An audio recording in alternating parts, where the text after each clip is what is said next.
আমাদের শুধু সেনাবাহিনীর প্রতি নয়, দেশের সকল সরকারি কর্মকর্তা কর্মচারী, প্রশাসন, আইন শৃঙ্খলা রক্ষাকারী সকলের কাছে আমাদের আবেদন যে তারা কখনোই জনগণের বিরুদ্ধে অবস্থান নেবে না। জনগণের রক্তে, ছাত্রদের রক্তে আর যেন আমাদের রাস্তা যেন আপনার রঞ্জিত না হয়, আমাদের সন্তানরা যেন শহীদ না হয়, সেই দিকে তারা অবশ্যই তাদের দায়িত্ব। এখন সেই দায়িত্ব একটা কথা মনে রাখতে হবে যে যারা প্রজাতন্ত্রের কর্মকর্তা কর্মচারী তারা কোনো দল বা ব্যক্তির কর্মকর্তা কর্মচারী নয়, তারা অবশ্যই প্রজাতন্ত্রের কর্মকর্তা কর্মচারী এবং তাদের দায়বদ্ধতা সম্পূর্ণভাবে জনগণের প্রতি দায়বদ্ধতা।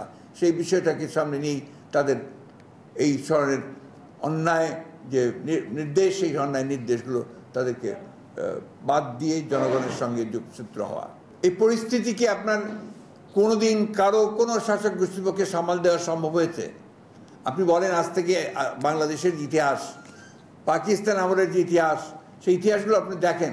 যখন জনতার আন্দোলন শুরু হয়, জনতার যখন উত্তাল যে সমুদ্রের সৃষ্টি হয়, সূচনা হয়, তখন কারো পক্ষেই সম্ভব হয় না যে এটাকে আপনার ঠেকিয়ে রাখা। আপনার ওই 21শে ফেব্রুয়ারির ওই সময়ে অনেক আপনার বিখ্যাত বিখ্যাত সাহিত্য কবিতা সৃষ্টি হয়েছিল। তার মধ্যে আপনার একটা কবিতা অর্থকার মনে পড়ে গেল, ধানের গুচ্ছে আজ রক্ত জমেছে, সমুদ্র তাই উদ্বেল হলো, ফেরারি বসন্ত কয়ে দিয়ে গেল নগরীর শিবিরে শিবিরে, খুন হয়ে গেছে, খুন হয়ে গেল।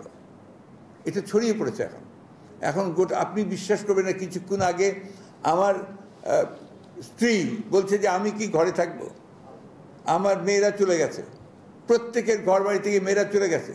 আমার মনে হয় আপনাদেরও বাসায় এখন আর কেউ নেই, সব বের হয়ে গেছে।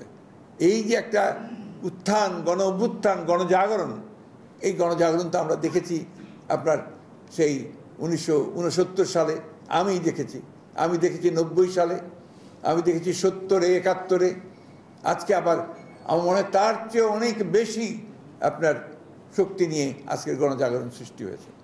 এবং দেখুন কয়েকজন ছাত্র যারা কিন্তু প্রফেশনাল স্টুডেন্টদেরও নয়, যারা কোনো আপনার ছাত্র সংগঠনও করে না, এই সমস্ত ছেলেগুলো আজকে সমস্ত জাতিকে জাগিয়ে তুলেছে। সমস্ত জাতি বুঝতে পেরেছে, জানতে পেরেছে, এখন তারা সোচ্চার হয়েছে যে এই সরকার অত্যন্ত পরিকল্পিতভাবে এই জাতিকে ধ্বংস করে ফেলছে। সুতরাং একে রুখে দাঁড়ানোর এখনই সময়, এবং এখনই তাকে রুখে দাঁড়াতে হবে এবং তাদেরকে পদত্যাগে বাধ্য করতে হবে, চলে যেতে বাধ্য করতে হবে।